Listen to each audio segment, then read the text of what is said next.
Marco Polo no fue el primero. Los primeros europeos en la ruta de la seda.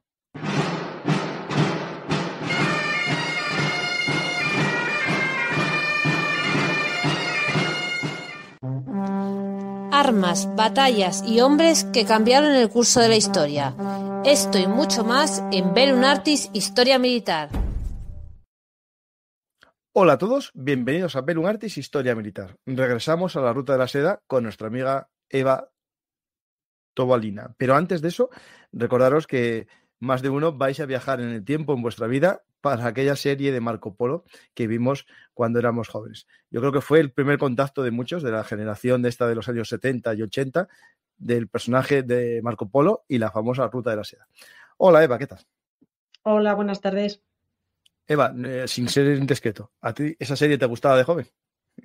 Pues la verdad es que tengo unos recuerdos, o sea, recuerdo la serie de Marco Polo, pero no podría decirte si eras muy joven, eso es buena señal. No sé si era muy joven o es que no me enteraba mucho de la serie, más bien. Sí, yo me acuerdo, la veía. El tema, claro, que era lo único que se podía ver, no había otra cosa. Eso es. Era aquellos momentos, como dice mi hija, en los 80, que solo había un canal. Pues la serie Marco Polo, porque hay una moderna, No, estamos hablando de la serie tradicional, voy a poner la foto. Y hoy vamos a hablar, no de una serie de televisión, no vamos a hablar de Marco Polo como tal, sino de tu libro, que lo tengo aquí en mis manos, La ruta de la seda, Los caminos de la seda. Un libro en el que tratas la historia de esta ruta mágica o ruta mística, mítica, pero a la vez real y con algo poco simbólico, que era el dinero, ¿no? En la gestión económica que movió la economía mundial antes de la globalización de los mares, ¿no? Es decir, durante mucho tiempo esto fue, digamos, el eje económico mundial, ¿no? Sí, desde luego, así fue. La ruta de la seda eran los caminos no solo de comercio, también, pues como vamos a comentar, también caminos de diplomacia, también caminos de religión, también caminos de conocimiento que conectaban Europa, Asia y también no una parte desdeñable de África. Así que, bueno, pues efectivamente eran el eje económico mundial en ese momento, ¿no? Hasta que ya a partir del siglo XVI comienzan a surcarse los océanos, el continente americano entra en el juego, pues la ruta de la seda era lo que movía las grandes transacciones económicas internacionales, por decirlo de alguna manera, sí. Pues tenemos los caminos de la seda y vamos a ver no la historia de la ruta en sí, porque hicimos otro programa que invito aquí a todos los oyentes a ver con Eva.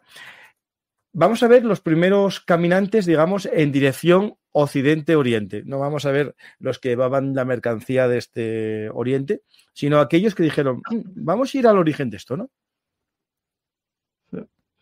¿Y ahí cuándo empezamos estos? Perdona, termina, sí. No, que cuando empezamos el relato, ¿no? De ir en contra de la corriente.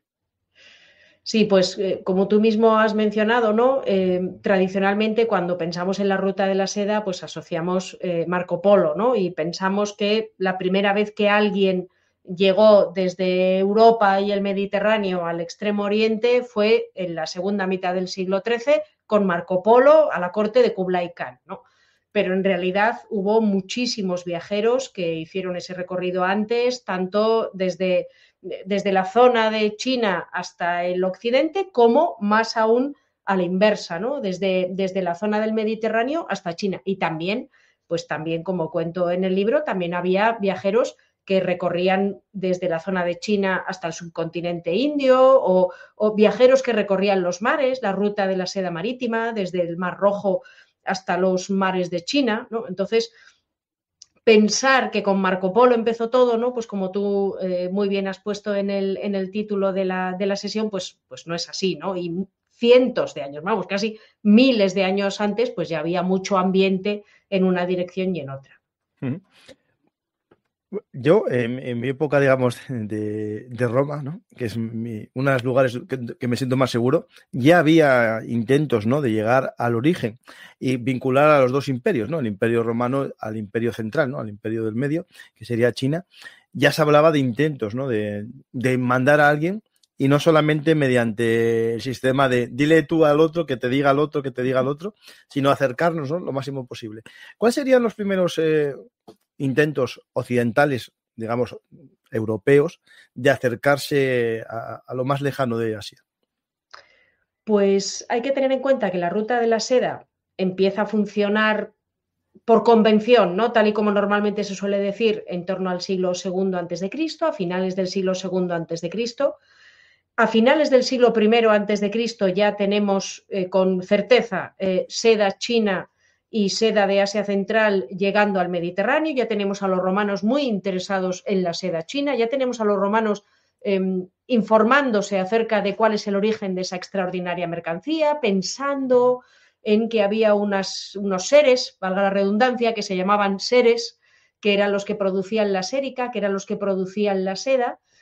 Y tenemos noticias ya en los primeros siglos de nuestra era, estoy hablando siglo I después de Cristo, más o menos, ya tenemos noticias de la existencia de un viaje promovido por un mercader de la zona de Siria que se llamaba Maes Titianos, que envió un grupo de comerciantes a un lugar misterioso, la verdad, llamado la Torre de Piedra, que se encontraba más o menos en la zona del Pamir, en la zona del norte del Hindu Kush, en la frontera entre lo que hoy es China y Uzbekistán y Tayikistán, más o menos, ¿no? Ahí había un lugar que se llamaba la Torre de Piedra, que parece que era un centro de intercambio de mercancías. Entonces, estos mercaderes, enviados por este mercader sirio, parece que llegaron a esa zona de la Torre de Piedra, como digo, ahí en las montañas, en torno al nudo del Pamir, y allí llamaron la atención de las autoridades, ¿no? Estos mercaderes, pues presumiblemente de origen sirio, podemos pensar, o de origen del Mediterráneo oriental, llamaron la atención de las autoridades hasta el punto de que se nos dice que los funcionarios chinos... ¿Te está gustando este episodio? Hazte fan en iVoox para acceder a este y al resto de sus episodios extra desde otras aplicaciones de escucha.